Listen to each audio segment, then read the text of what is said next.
अच्छी अच्छी कहानी देखने के लिए हमारे चैनल को सब्सक्राइब करें। एक घना खूबसूरत जंगल था जहां हर किस्म के जानवर रहते थे।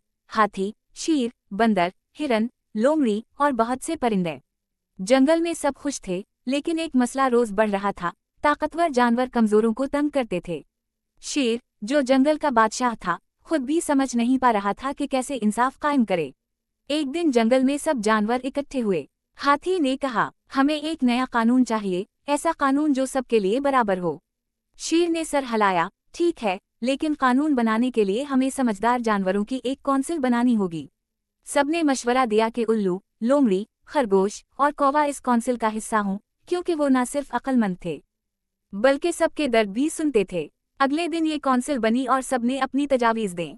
उल्लू ने कहा, हर जानवर को बराबर समझा जाए, चाहे वो कितना भी छोटा या बड़ा हो।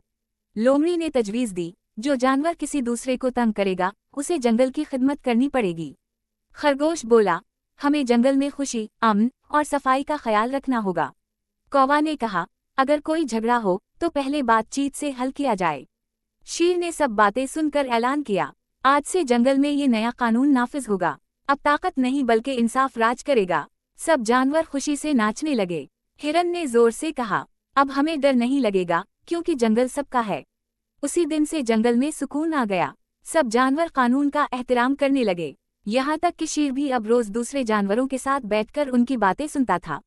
सबक, अगर सब मिलकर सोचें तो हर मसले का हल निकल सकता है, और ताकत से नहीं, अक्ल और इंसाफ से जंगल या दुनिया बेहतर बनती है।